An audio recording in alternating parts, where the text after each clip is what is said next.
Hello and welcome to Chimmerish FM. This is James speaking, and I'm joined tonight, of course, by the splendid, amazing, expletive, verbiage, something, Tanya.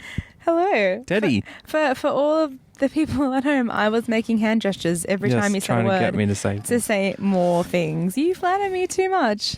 Thank you, James. My brain is sort of switched off a fair bit, and I'm ready to roll. Oh, that's good. It's a great thing to do when you're hosting a radio show. Yeah. We are recording this I should turn that car engine off now. We're recording this on the 28th of... Alright, well, this is now turned on. That's okay. I'm recording this on the 28th of February... No, what is it? April. We are recording this on 28th of April 2016. We're sitting here down near the Main Street Jetty, South Perth. It's a pretty nice view. We're looking over the city in a car. Because we didn't know if it was going to rain or not. Sounds really seedy. It's not. There's lots of leg room. Do you need to push your seat back? No, it's great. And, you know, it's not cold. There's going to be lots of people staring at us, walking us, seeing what's happening in this car with people shoving something black into their mouths back and forth. No, I don't think you've painted a good enough picture. Keep going, James. I mean, this is a nice view. I think I even like this more than the Kings Park view.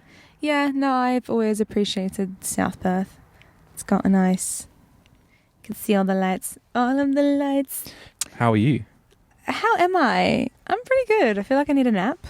But yeah. I'm good otherwise. Busy? Are you back at school? Let's not call it school. Sounds so preppy.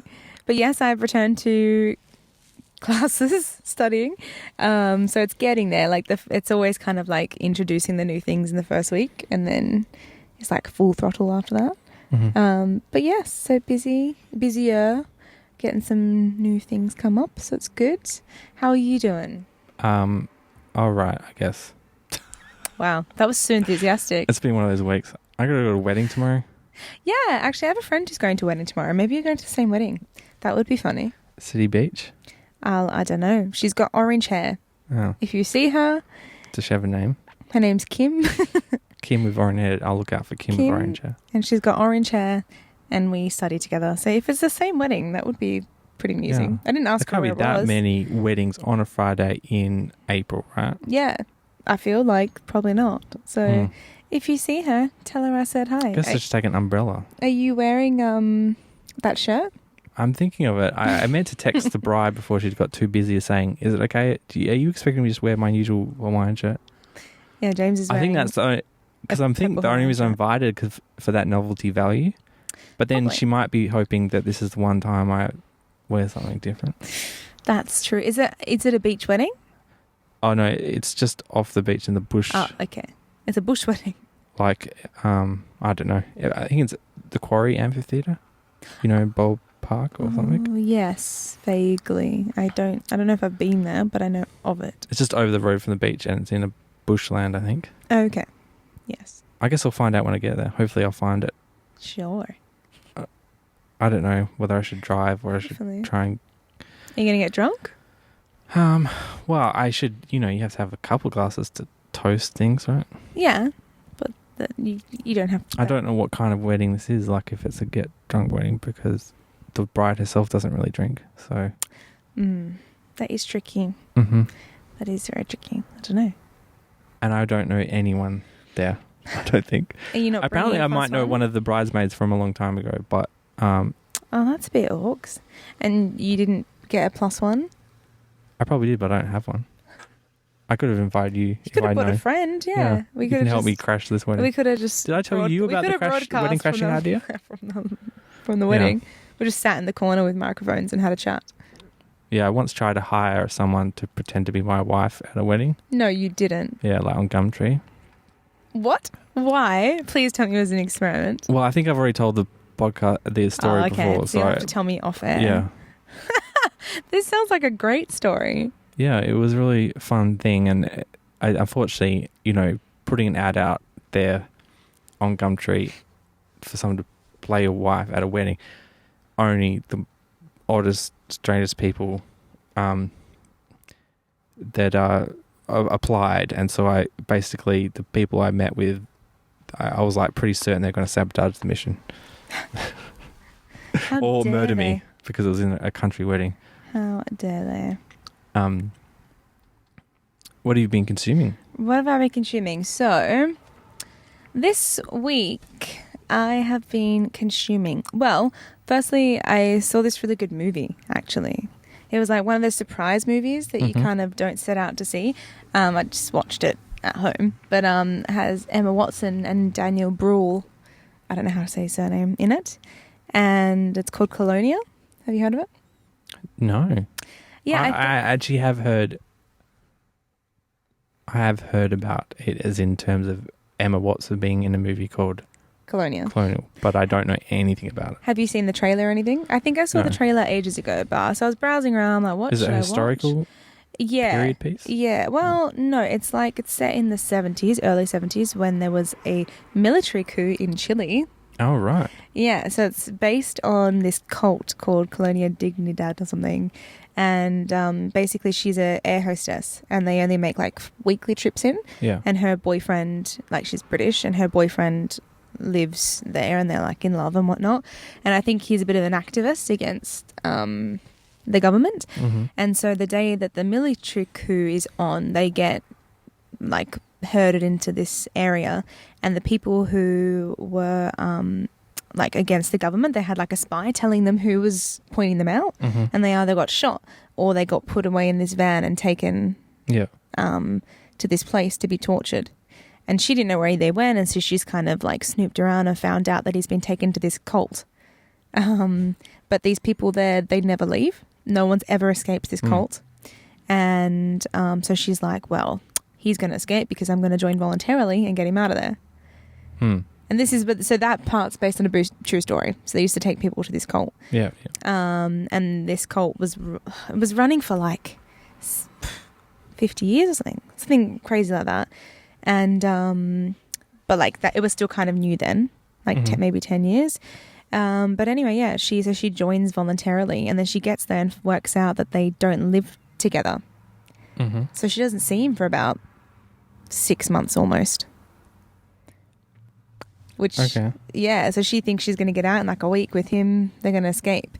She doesn't see him for like, the first 4 or 5 months. And so it's really intense in that sense. And then it talks about historically a lot of the conversations that the cult leader has with them are said to be true. And because only 5 people ever escaped from there alive from this cult. Wow. Yeah, it's brutal. Like they send the whole camp after them if someone escapes, and like and like they sedate them before bed, and like they're really into violence against women. Like if a woman does something wrong, they'll bring her to like a men's meeting and smack her up. And he plays with boys, and he is a German, the guy who's the founder, he was a German Nazi who was on the run for molesting boys. So he moved to Chile and opened... So this is based on a true story? Yeah, it's based on a true cult. So I don't think the couple's true story, but the fact that people didn't escape and whatnot and what happened. Yeah, it's really interesting. And the way that they filmed it is quite like, it's not boring. They've quite made it into a bit of a thriller. But yeah, a lot of the life within camp was apparently quite... They tried to make that historically correct from what they'd learned. Yeah, and apparently this cult was quite ingrained into the country as well, so they could get to people that escaped, and it's a bit scary. I saw this great cult movie called Sound of My Voice, and it's definitely worth seeing. It's probably not worth describing because it's best to go in almost cold. Okay. Really good experience. Who's in it? Anybody good in it? Britt Marling. I don't know. She's a bit of an indie darling. Oh, yes. And anyway, it's kind of has a very sort of low budget vibe like Primer. Have you seen Primer? It's like a low budget time travel film. So if you like Primer, you'll definitely like this. And but if you like this sort of, well, this cult movie doesn't have anything about time travel, but if you like the sort of grungy aspects of Primer, you'll like Sound of My Voice. It's super cool. Sound of My Voice. No, I've not heard of it, but might have to go check it out. I was just really pleasantly surprised by this film and not knowing much about it, and just because I girl crush on Emma Watson hard. So I was like, yeah, let's watch this. So that one I was pretty eager to share. Can you do an Emma Watson accent? Like a real accent? Depends on what she's saying. Yeah, I probably could. Depends on what you'd want me to say. If she was talking. It'd be fun just do one episode as if I'm talking to Emma Watson. So I'll work on my characterization of Emma Watson, and then next time I'll come in. Do you want me to do like young Harry Potter, like? I've never seen Harry Potter, so I don't know. What? I only know her from. Have you never seen Harry Potter? Sofia Coppola's, whatever it's called. What? Oh my goodness! And here I was thinking you were quite nerdy. And she's like the whole feminism movement, and yeah, she's great. I'm all about. I never got into Harry Potter. No one's ever pitched it to me and said, and I'm like, and I've heard what they've said, and I'm like, yes, I definitely have to read or watch that. Yeah, I mean, I guess I grew up with them though, so I was kind of the same age for a lot of the stuff. So, oh no, I love Emma Watson. She's great. She's gorgeous. She's gorgeous. She's gorgeous. What else did I consume this week? I don't know. Oh, there is a new cafe that opened up in Leederville. So we used to have our favourite, it's called 50 Mil. So if anyone from 50 Mil is listening, we loved that cafe. And then they shut that down and they've opened a new one called D Avenue or something. And we're like, oh, cool, we'll go check it out, see what it's like. They have red velvet pancakes on the menu. And if you've met me, pancakes are like one of my favourite foods ever. And I'm a sucker for red velvet cake. So basically when they told me that this was on the menu, I was frothing at the mouth. Yeah. And I haven't had them yet though, because we didn't have time the day we went. But next week, we've booked it in. I'm going to have velvet pancakes. I will let you know. All right. But I'm so excited. What makes red velvet special? I don't even know. I don't want to know. They could crush up Is it just the colour, or is there something special? I think there's something in the way they make it, because it's like the texture of it as well. Oh, okay. Is it's meant to be a certain texture. So it's kind of just like and the if cream you had cheese. red velvet cupcakes, but they're making flat into a pancake. Yep. Okay. Yes. And I think it comes with some sort of cream cheese thing. I'm excited to hear it. But they do these massive milkshakes too, with I think they got one called like a donut stuck on top and stuff. Kind of, yeah. My friend got one that was a Spianado, and it was like crushed Oreos with a brownie chunk and this and that, or pretzels and peanut butter cups, and it's pretty hectic. I'm like, this is dangerous having it up the road from. All I can think about is just the sugar crash afterwards. One of the girls had one for breakfast the other day, and I was like, yes, you are my hero. Wow. You're like, I couldn't eat that without feeling guilty. So you are my hero. You will soldier on through the rest of this day on a sugar bus. And to be fair, she was dancing it off anyway, so whatever. Live life. I feel like that's about all I've been consuming. I mean, I'm pretty stoked because it's back to beanie weather. So I have a collection of just beanies.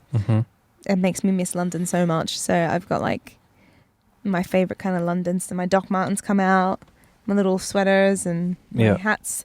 So I'm excited. I love this weather. Yeah. Yeah, that's true. You get to pull the jacket out first time. Oh, hoodies. For just going out during the day rather than night. Oh, yeah, it's great. I'm so excited. Track pants. That is the most unattractive thing I can say to people, but I feel like I've been saying it to people a lot lately, and I don't care. I do not care. I've been waiting for this moment for a year. It's arrived. That's a good thing about radio is you can just wear... I could be wearing whatever. Yeah. Yeah, I mean, I could be in my... someone's house alarm. Someone's car's gone. I think it's a house alarm. Do you think anyone has ever responded and heard an alarm and gone, I'll go check out what that's about. We do because our neighbour's one sometimes goes off. So we kind of try and discern whether it's like a mistake or whether we should call them. I reckon we do. if you're, I don't know, it might be different for houses, but if you're a criminal, I would target the ones with an alarm because everyone just ignores it totally. Because they're so annoying. Stop advising people on this topic, James. So what have you been doing this week? What have you been consuming? I watched Tomorrowland, the movie. Is that Disney one? Yeah. Oh, I was not keen on looking at that at all, watching that at all. It pretty much is exactly as bad as you think it is. Oh, no. But even I was surprised at how bad it was. I don't understand. Well, it was by Brad Bird, who did The Iron Giant and The Incredibles. So everyone was like, oh, yeah. I think he also helped out on Ratatouille. So everyone was like, oh, yeah, this is going to be great. And it's just one of those movies where they literally have to stop and explain what's happening every 5 minutes because it's just such a convoluted storyline, you know? Right. And there's no real stakes, it seems. Maybe they should have split it into 2 films. Maybe they could have gone better then if they'd just had it as Well, they 2. should have just made a silent film and just had them walking around this crazy world because it's like, you know, if you touch a thing, you find yourself in an alternate dimension where everything's in the future. So Tomorrowland, don't really recommend it. Maybe watch on silent to see some weird stuff going on in the background. That's James's review. Yeah. Of the week. Yeah, it's not even that worth discussing because it's just so not a thing. And I'd also started watching Rick and Morty again. I'd seen quite a few episodes before and they were quite good, but I never sort of sat down and just watched them as a lot. And I tried to do that and eventually and it was quite good. I remember why I liked it, but then I eventually, like I did last time, got distracted and couldn't pay attention to what was actually happening on screen. I've never seen it. I think it's definitely worth watching at least the first 2 episodes to see if you like it, because it's kind of odd in a good way.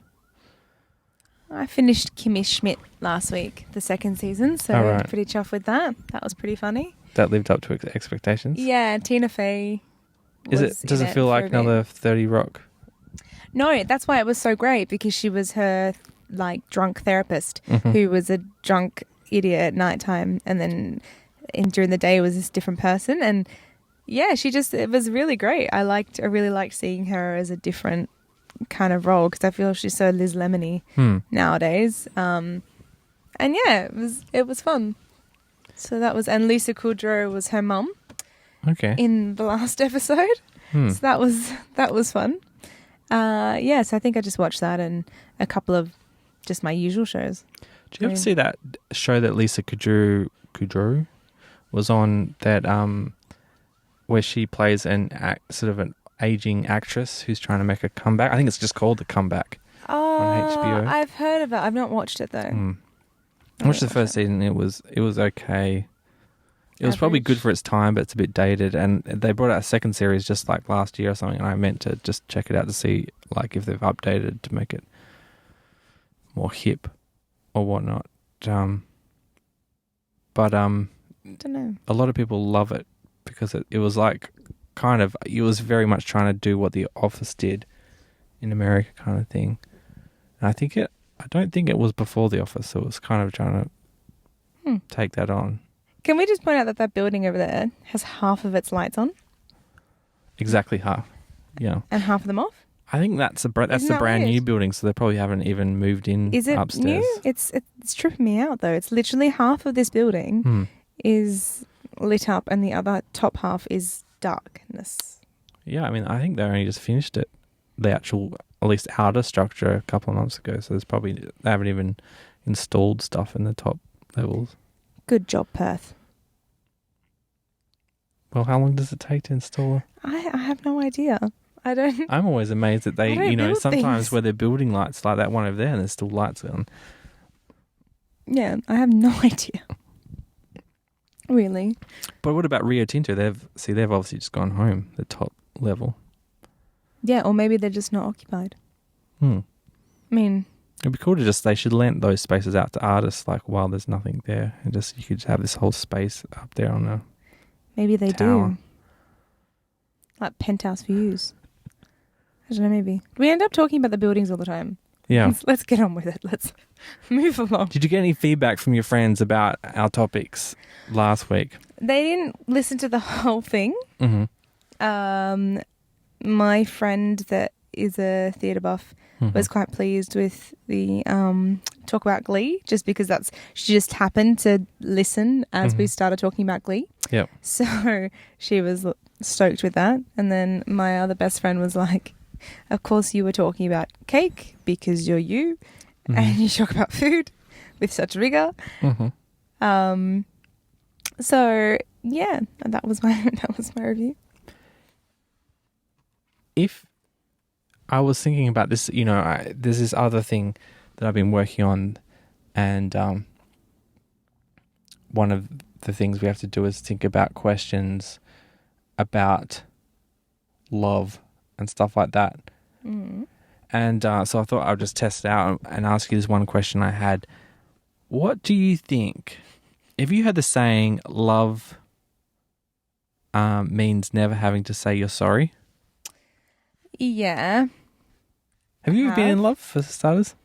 Oh, yeah. Like, I have. for reals? For reals, I have. Like, many times? No. No, just once. You have had, like, one true love.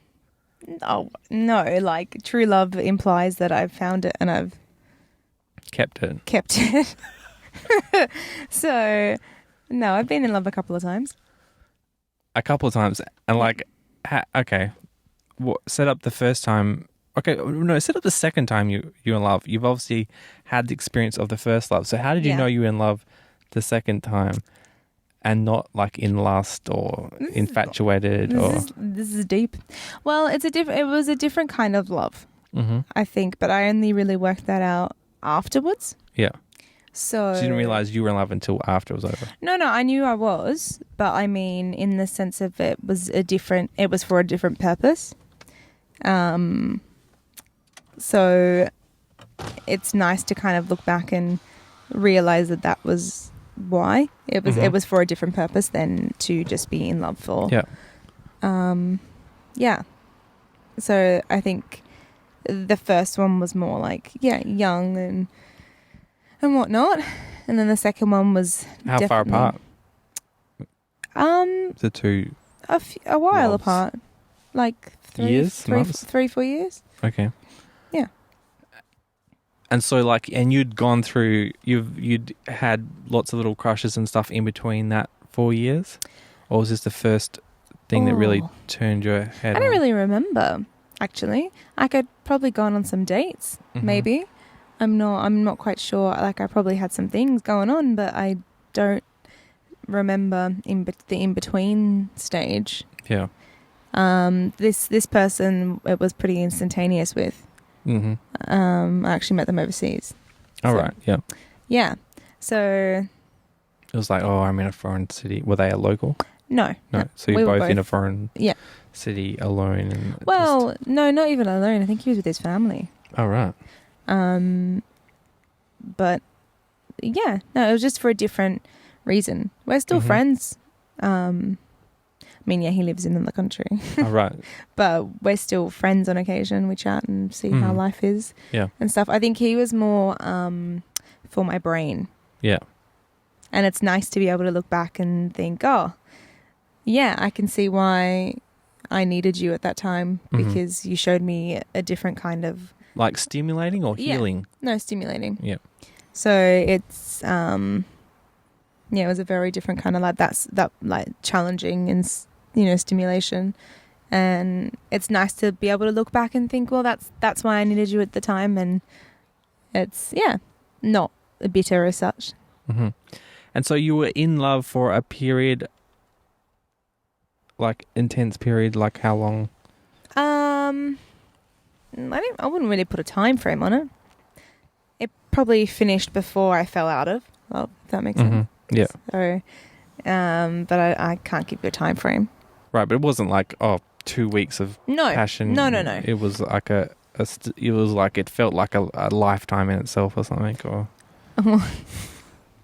sounds a do you know what I mean? bit. It's like I Sounds a break bit. things up into periods like that. Like, oh well, that was a period of my life where my whole life revolved around that one person. No, it wasn't. It wasn't quite like that. It was just, yeah. I'd say, I don't know. I can't give you a time frame, but it had finished before I fell out. Yeah, Let's say, and you don't really fall out. You kind of just peter put out. You put it away, I guess. Put it in the cupboard. Eventually, because See if it never comes out again. Yeah, It surprises you know.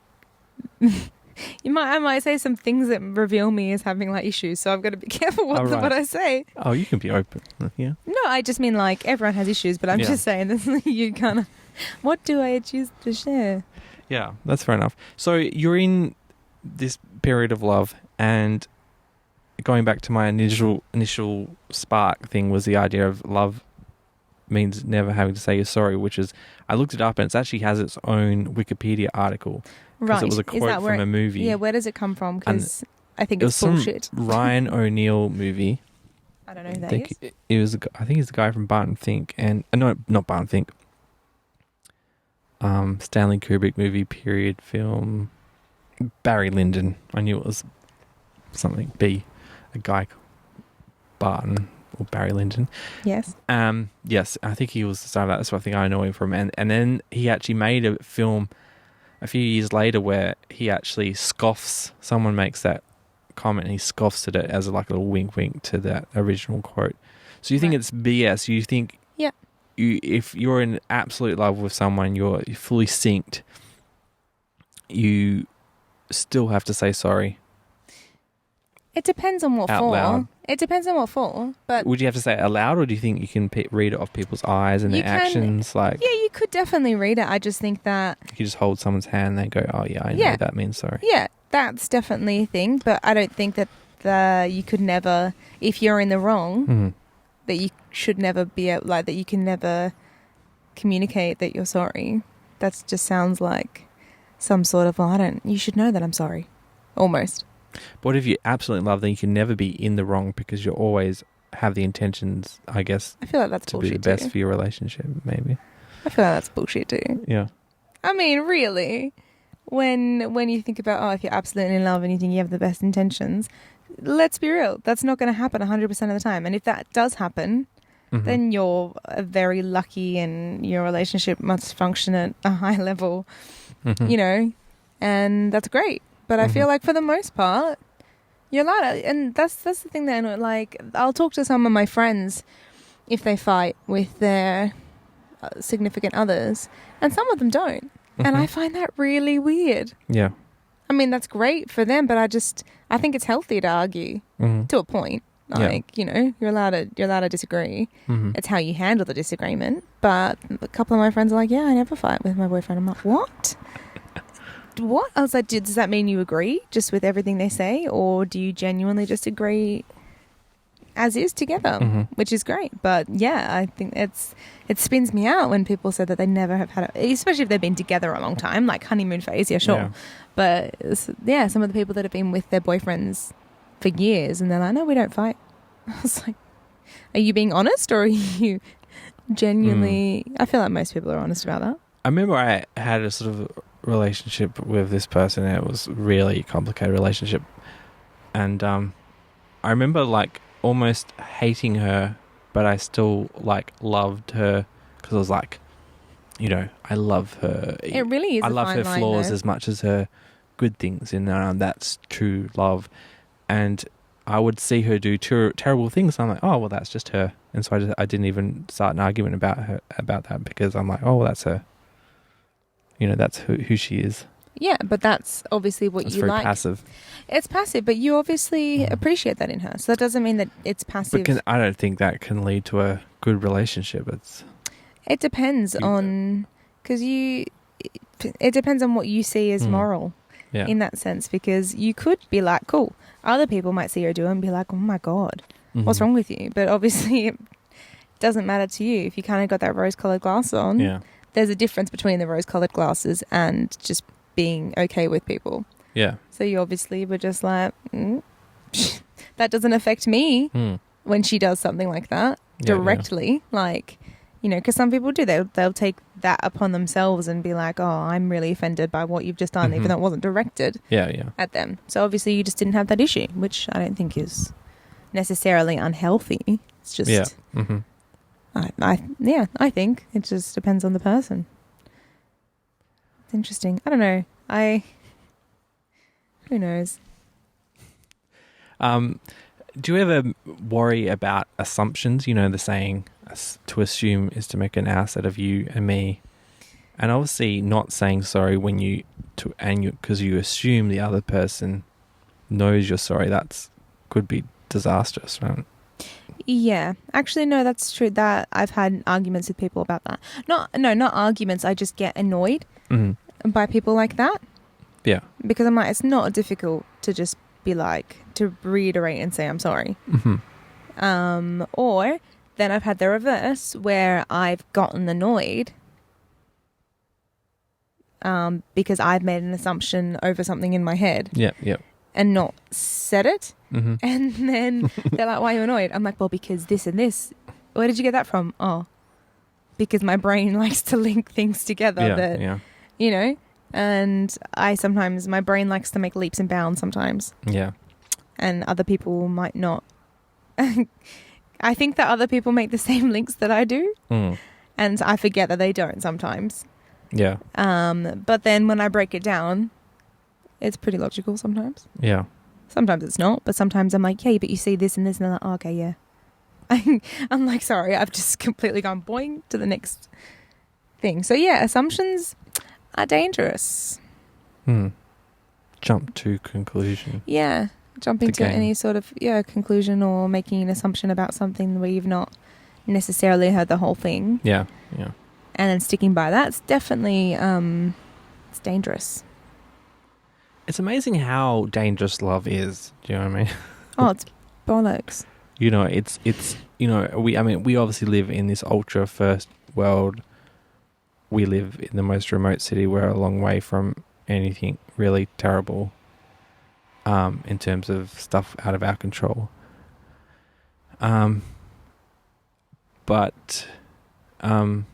So, you know, sometimes love is the most dangerous thing that we ever come across. Do you know what I mean? Unless you accidentally get a meth addiction. Well, it makes people do crazy things. But then I'm wondering, do you think, like, you know, I know people who have taken their lives or they've become super depressed over stuff, but then I'm wondering, were they broken already and these things were just the trigger? I feel like for the most part, yeah. Yeah. But like some people, I feel like it's difficult for people to taper off certain emotions sometimes. And, you know, it's detrimental to their overall well-being.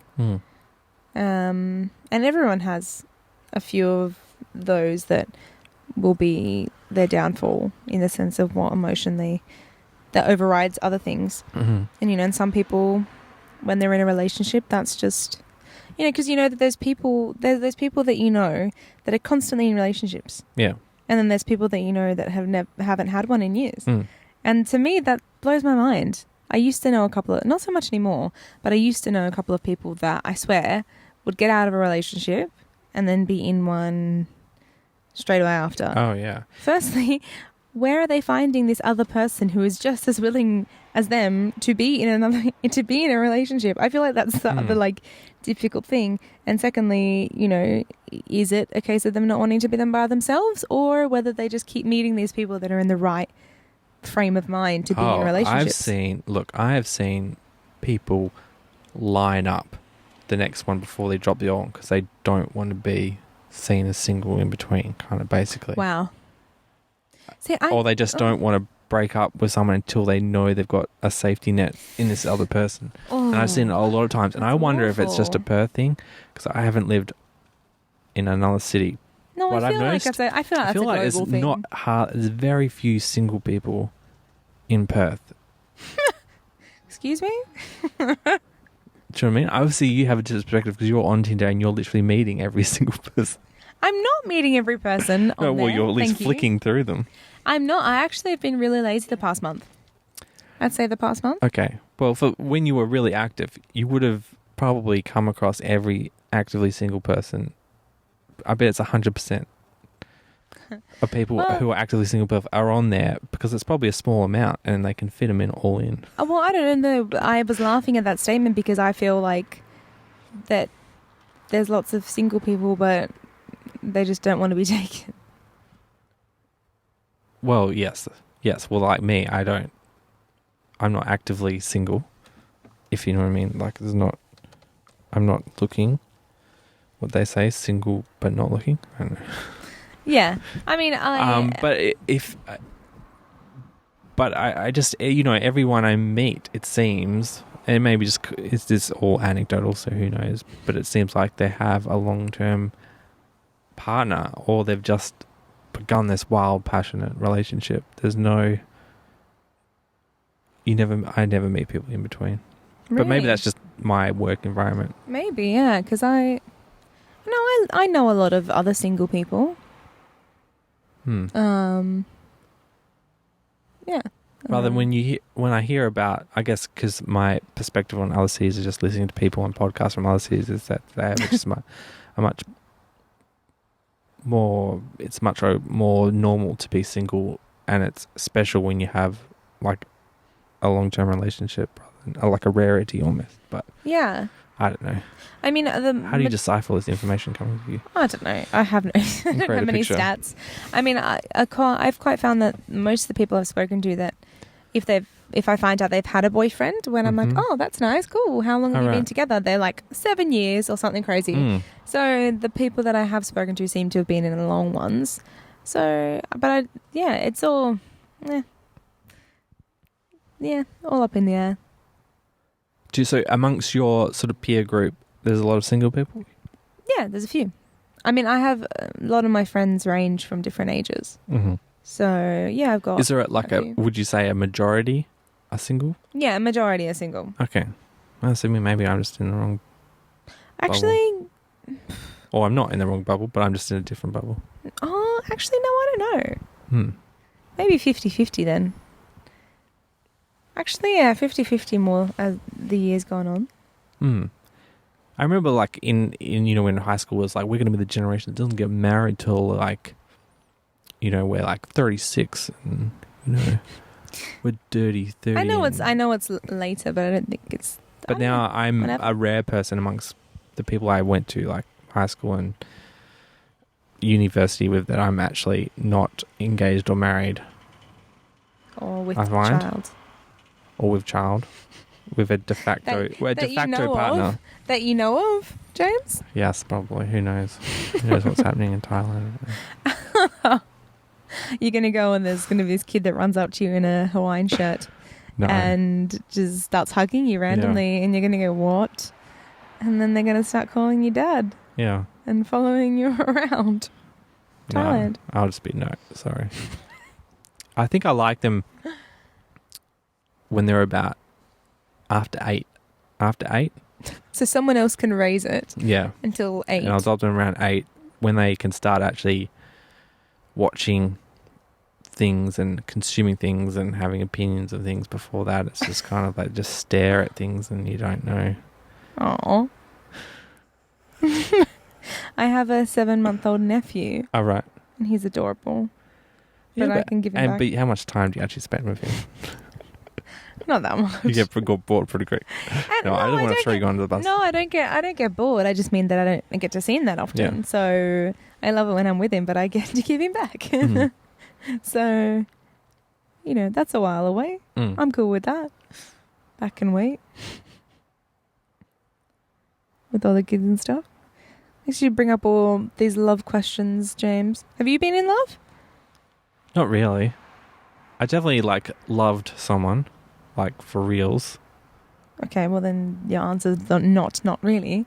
Your answer is yes. Right, but we never got to the page where we sort of were both in sync at the same time. We've had the feelings, And but I wouldn't even know. I haven't met a person that's even I would even seriously consider falling in love with, if it's something you can do for a long time. Do you know what I mean? I just don't surround myself with good people. That's the problem. Yeah, it's difficult. It's hard because quite often the other person has to be in a similar place to want I'm very to do anything. fussy about personality. You're fussy. Well, how do you expect to fall in love if you're fussy? No. Well, that's it. I've definitely been in places where, you know, you meet someone who's, you know, probably a good catch, probably out of my league, in fact. And I've never felt more alone in my life than being with that person. Oh. And not having that connection. Oh, I know them feels. I feel like I usually get the ones that have a girlfriend. Yeah. Already. And then you're like, okay, well, this sucks balls. Or I'm the stepping stone to the next relationship. Oh, right, yes. I'm very good. Person. I am like a bit like the good luck Chuck thing. Yeah. I wouldn't go that far with me, but yeah, I feel like that sometimes. I've had some people just had, you know, the off date with them, and then the next person they went to right after me, like they literally married or had like a 4-year relationship with. That's the worst. Especially when you, because I think I'm just that okay. I'm you know, I'm not technically a good listener because I don't have very good attention span, but I do enjoy listening. Well, it's a good thing that you have podcasts then. Yeah. Where you talk to someone else. Yeah, but sometimes I'm listening back when I'm editing this and I'm like, oh, I actually appreciate something that you said that I was just, I was worrying about what the levels were on the thing when you were talking about it and I didn't. So you're actually a pretty good And I also absorb the information like slowly, like it takes me a while to absorb things. Someone will say, even when I'm not recording, I mean, the cool thing about podcasts, I can go back and listen to it. Yeah, I forgot about what we talked about last week. But I've had things where I've just had a conversation and it hasn't even struck me that the content of that conversation until like a couple of hours later. I have a delayed absorption of information. Anyway, yeah. People go, oh, he's a great listener, and they enjoy. Is that you wobbling, Carl? Or was that me? That was me. Okay. James, stop it. And then I was worried about to be attacked. No, I think we're okay. Yeah, and they find that that helps them out, and then that gives them the confidence to be a better person, and then they find that right person for them, which I totally agree with. Like sometimes, I'm not looking for a partner, but I am always looking for a muse, and I think if I find the right muse, a muse, yes. That's what I'm looking for. That's the most arty Is there a Tinder for muses? Well, I mean, if you just went on Tinder and scrolled some, I'm sure you'd find a couple. Yeah, but I doubt I just looking for a muse would get much attention. No, but you could just pose as a normal Tinderman and then... then you can look for muses and then just organise and then they find out, what? You wanted a muse? Yeah, well... Not a real relationship? Get out of my house. Mate, that's not the worst thing that you can get from a Tinder date, let me tell you. Yeah. Okay? Most people hop on Tinder for sex. So the fact that you go, I'm just looking for a muse, I don't think they're going to be offended. The thing about a muse is you don't really want to touch them. You kind of just want to observe them. Which, you know what? I'm sure there are so many girls out there that would dig being admired to be a muse and not have you want to. Okay, this is a great question for you. It's great. Great question for you. Why is this a great question for me? I'm nervous. Okay, so so I've found the perfect muse, and I now feel content in life, and I can now be the best James I can be, and then I start looking for a partner. Right? Okay. If you met a guy. He's like, I would like to go out with you, but I need to tell you something. I have a muse. And she's a very important part of my life. We spend a lot of time together. We do a lot of things together. Not sex, but, How much time do you need to spend with a muse? Oh, it's I don't really know how it's having like a full-time job. Yeah, I mean, don't you just follow them around aimlessly and take photos and... lust after them but don't touch them because that's part of the fun. I don't know. Yeah, kind of, because you want them to see that, you want to see them interact with other people, so you don't want to lock them down by trying to love them yourself. You want to let them throw them out in the world and just observe them. That's so. I don't think I've spoken to someone who wants a Muse or has said that they want to Muse out loud. I feel like I've definitely known people who would definitely be into that and would have their own little brooding moments where they'd look at their Muse and whatever else. But I feel. But I have never actually heard a guy that says that outright. Mm-hmm. That's very interesting. Yeah. Okay, right. So then the question is, would I find that weird? Would that be a deal breaker for you? It depends on how much time you actually spent with them, the Muse. So it's a time thing? Well, because... Wouldn't you be worried that he might be obsessed with this person? Well, generally they are obsessed with the Muse. Mm-hmm. But if they show affection and love to you in a different way, then if it's enough from them, then you could probably, I feel like I could probably deal. But it'd have to be up to my standard. So again, it's a situation sort of thing. Because if they were just like all right with you and then they were hanging around this Muse all the time and you're like, well, what the fuck? Whereas if when they were with you, they were with you. Yeah, if you think like... Okay, this is going in a weird direction. Kind of open about that, yeah. If you think of like, if you met a guy who has a young daughter and he's a single father and he obviously loves her and he just dotes on her and wants to make sure she has the best education and the best everything. Yeah. Would you ever feel threatened by her in that situation? I can see why that happens to people. Mm-hmm. Or would you find that appealing that he has such passion for this? Yeah, this is the thing. I feel like it's for the people that do date people with partners that might not have had children themselves. It is a very it's a very difficult thing to work around at the beginning because you're going to have that mix of, because most women love it when they see guys with kids and they're good with them and they love them and they dote on them. They're like nephews or whatever. When it's their kid, that's a different thing. And then it depends on whether the kid lives with them full time, whether they only see them sometimes, because obviously it's in a split sort of relationship, this child. Yeah. So I can understand definitely why they might be jealous from time to time. And it's not a rational jealousy though. It's not going to be I'm jealous because you're spending, do you know what I mean? It's not a rational jealousy. So it's actually quite interesting because if they're spending time with another woman, I feel like that jealousy is valid to a point. Depends on if that woman is a Muse. Well, it depends. But if they're like, if this woman's into them, or you don't know. Some of that. Some women just aren't jealous at all, and some are very jealous. There's different spectrums, but so that I can understand like that's a different thing. But with that, it's an irrational jealousy towards that child, but I can understand why it happens totally. I imagine you'll be a lot more understanding because I can understand you're like you're talking about you're in a search for a piano player who can be your partner in a music.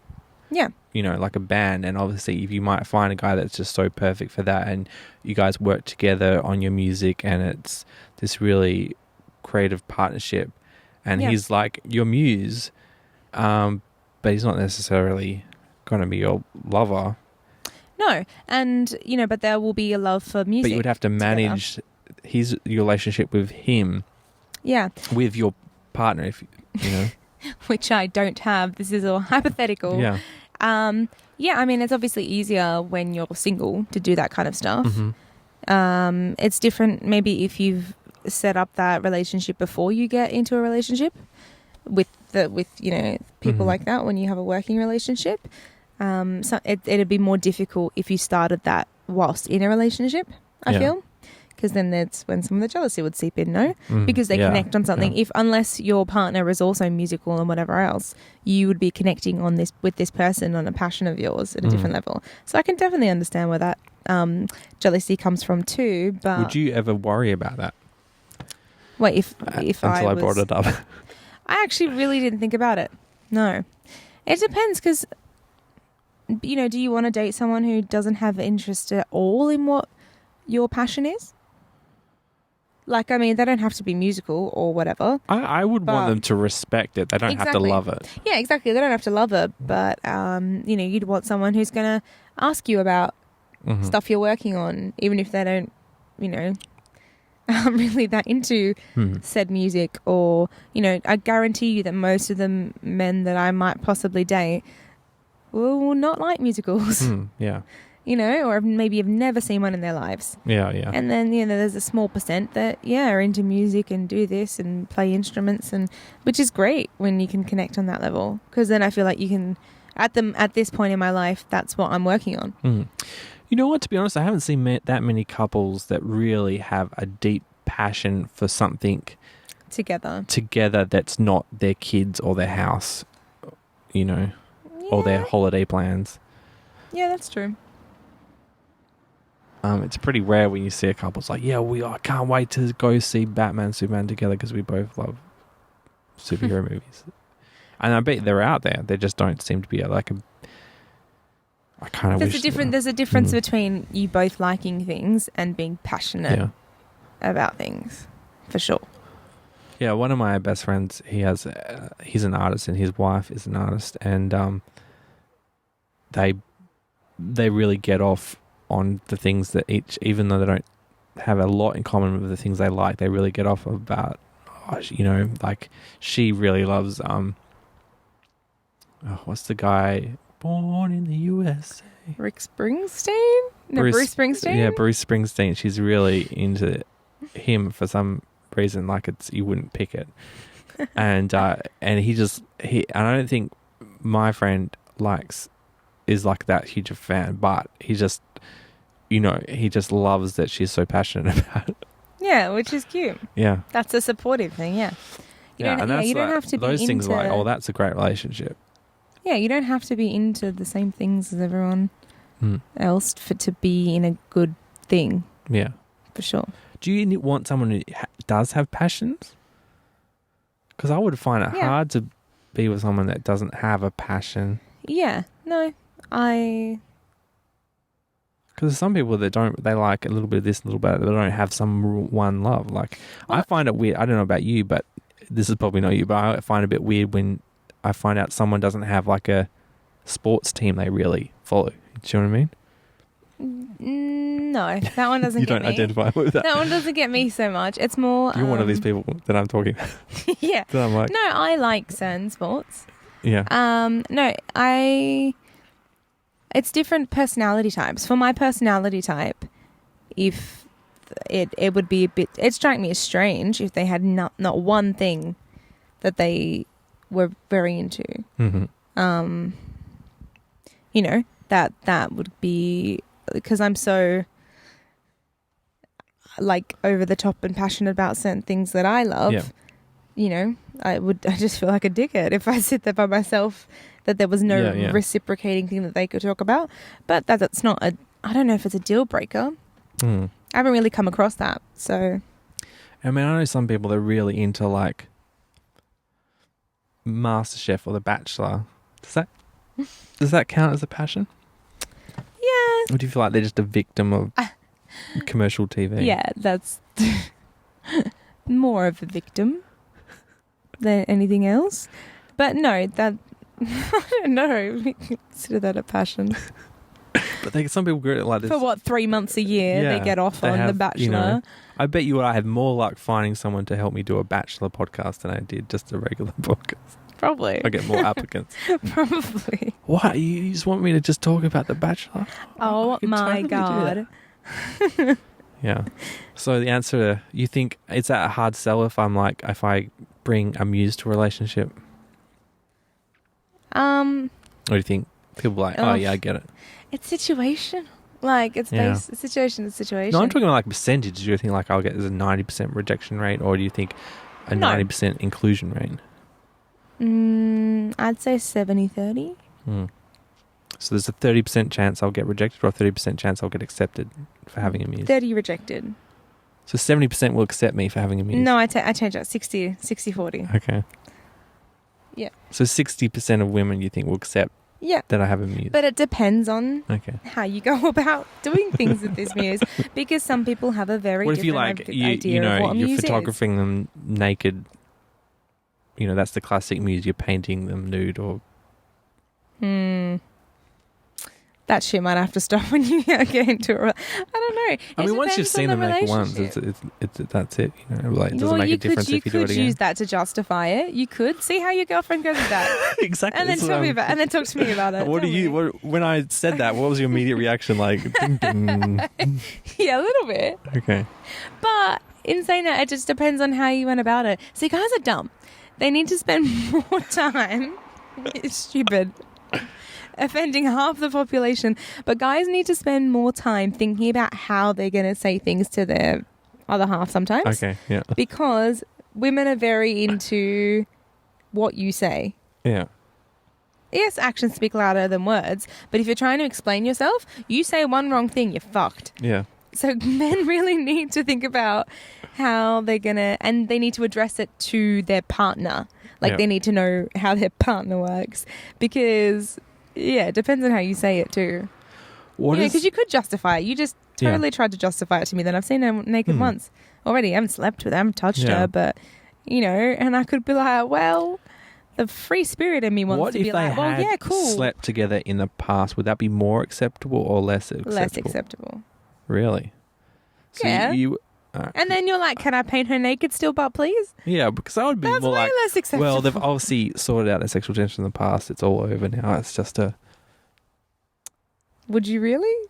I'm wondering what your thoughts process would be. This is what I mean. How you assess it in your head. My free spirit is like, yeah, cool, whatever. Yeah. You're right. You've seen her naked before. You might as well just continue doing as you're doing if there's nothing sneaky going on. Yeah. And then the other, but this as comes back to my original the theme, other which girl love comes means, back and it's like, yeah. Excuse me, what? My my back arches up and like, excuse me, what'd you say? But I'm like, yeah, I get it, totally. So it's like, it's interesting. This comes back to my original theme, which is love means never having to say sorry. Because still bullshit. I think to me, I think if I met a girl who had a male Muse, that she had a really quite intimate relationship, and this Muse was we like had a a relationship. 6 foot god. And the point where I trusted her with him would be the point that I fell in love with her. That would be me. Oh, That would be so cool to me. Do you know what I mean? If I could trust her to be so intimate with this man, but know that she's still mine, so to speak. Yeah. So that would be love. Would you hold out for that then? Well, when am I ever going to find myself in that situation? No, but I'm saying that if that happened to you, you would stick it out to see whether you would get to that point. Oh, definitely. I'll give her, get her a bit of rope and see if she hangs of herself with it. Yeah. No, that's interesting. I like that. What's the weirdest thing that a guy has tried to sell you on about them? A weirdest thing that a guy has tried to sell me on? Like, what do you mean? Well, like, he came to us like, look, I have a Muse. I've never met a guy who said he's got a Muse. No, but is he ever like, look, I really have a foot fetish, or I really like collecting hair and toenails in a jar or something? And you've just had to accept it or run? I'm just trying to think. That's a pretty good question. As a guy tried to sell me something. I feel like that it hasn't happened in a while because no one's liked me enough to sell me something. Yeah. To be like, this is how it is. You either have that or don't. Okay. Like, it's not gotten to that point where I've had to question that.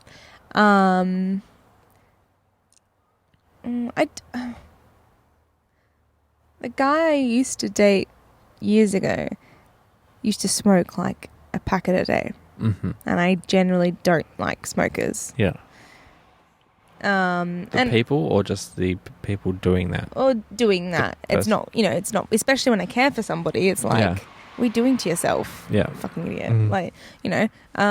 So if I'm starting to date someone, I ask if they smoke. It's not a direct deal breaker. Mm-hmm. But yeah. Anyway, this person smoked like a packet a day.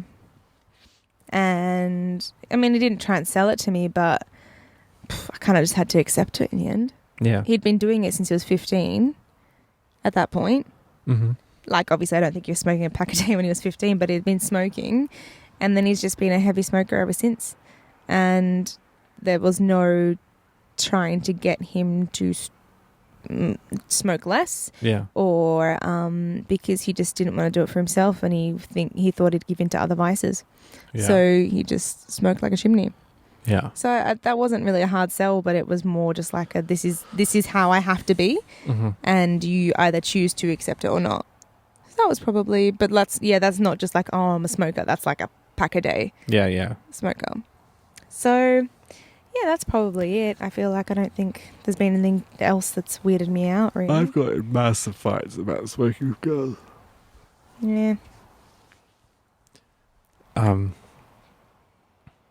Because it feels like every girl has to go through that phase where it's like, I'm going to be cool and smoke and get it out of the system. You've never had that? No. I've smoked a few cigarettes in my life. But how'd you even come to that situation? When I was in London. All right. You Yeah. peer pressured. No, I wasn't peer pressured. A couple of times I just randomly really felt like one, Mm-hmm. which is never a thing. And But then, why a cigarette? Why not get a cigar? Or I don't something know. like that? So actually, some of them, I bought these little cigarette, the little cigarette cigars Mm-hmm. that you can buy. I bought like two packets of those vanilla ones from Prague because I could. Mm-hmm. And within a space of 2 years, I think I still had half a packet left. Yeah. And that's sharing with people. But they were quite nice because you didn't have to Yeah. Yeah. inhale so much. But smoking other things, I don't know, like drug references on this show. Oh, right.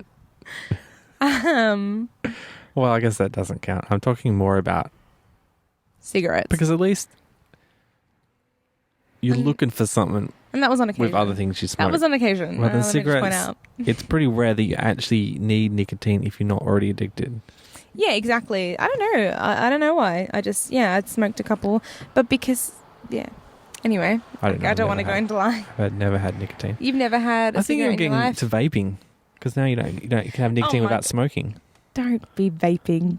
The bollocks. I wanted to see what this nicotine sit thing's all there. about. You just I just want to see why with a people vape. get so addicted to it. I just want to try it, James starts walking It's like when around they with a say vape. don't look into the sun and you like want to look at the sun.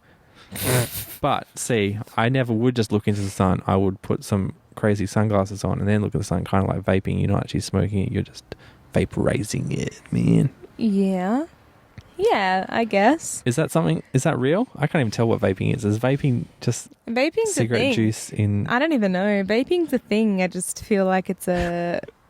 I'm so out of touch. I don't know. It's interesting though. I'll give you that. If you were buying a car, Yeah. you would think about the color a lot. Like you got to choose the color of the car. Would you think about it a lot? Yeah, I guess. Or would so. you just get white depends. because that absorbs least No, amount of I heat? don't like white cars. They get dirty. I'd think about it. Depends on All if I was. cars get dirty. It depended on if I was buying a brand new car or a second-hand car. A second-hand car, there's preferences if I can get one. Well, I'm If talking it's- about if you literally have any choice of color. Like it's Well, just then a button on the website. Then I would think about it if that was Mm. the case. And so you would always choose the color over getting the most efficient color, which is white. Yeah. Yeah. Okay. Have you met me? Fun? Have you met me? Right, but see, I wear like colorful shirts, so I'm like, I don't really need to express it with a car. Do you know what I mean? You So could I'm double quite up on happy it. getting a white car. Well, that's about it for tonight. Thank you for listening. This has been Generation Femme. I am James. You can find me on Twitter as the guy called Tom. You can find Tanya as Tanya Alice. Alice, yeah. It's like Aaron, Alice. Alice. Yeah. Alice. Tanya Alice. If you want to be fancy, you can say Alice. Alice. Because Tanya Alice. Alice. Did you start watching Game of Thrones? No. Have you ever got into that? No. Okay. Although I will admit that I use the hashtag winter is coming because I know that's a Game of Thrones thing on my Instagram last night. Just because I thought it was funny. but I don't watch Game of Thrones. Well, anyway, you can find her at Tanya Alice underscore on Twitter, I think. I don't have it here with me to spell it out. Tanya, and then a capital A, and then another small a, LIS underscore. TANIA, Yeah. capital A, little a, LIS underscore for the tweets. I got a Mainly mission. about Anyone TV who's listening to shows. this, I got a mission for you, right? What's if you that? just enjoyed us rambling on about dumb questions about muses and stuff like that, please go on iTunes, log into your iTunes account, find Gimmerish in the podcast section on the iTunes store, and leave us a review. It really actually helps. It probably helps more than actual downloads. Please don't say I'm shit. Yes. Not those kind of reviews. If you somehow drop the word ocean into your review, I'll mention it on the show. Okay. Yep. Wow. Yeah, so you can find the show notes hopefully in your podcast app or at gimmerishfm.com if your podcast app doesn't support full show notes. This has been nice. Yeah, a lot less random. It was more based on LOVE love. Right. Really? Well, next week I'm going to come with the hard questions. None of this fluty tooty stuff. If anyone watches Colonia this week, also, if I've piqued your interest because of Emma Watson, let me know how you found it, because I fucking enjoyed it. I was like, whew, by the end of it. So let me know. James, you watch it. And then I'll try. Is it legally available? Yes. Okay. Don't ask me these questions live. Okay. Thanks for coming on. It's been really cool having you, Tanya. Totally legal, just by the way, totally legal. Hopefully I'll survive this wedding. I'll be back next week. Yeah, All right. have fun. Wear your Hawaiian. Maybe you'll meet someone at the wedding. I hear that's a pretty good hookup place. I don't know. The last time I went to a wedding, I was sat next to someone who deleted me off Facebook. It was really awkward. Why do people delete people off Facebook? Anyway, that's another story. Okay, bye. Bye.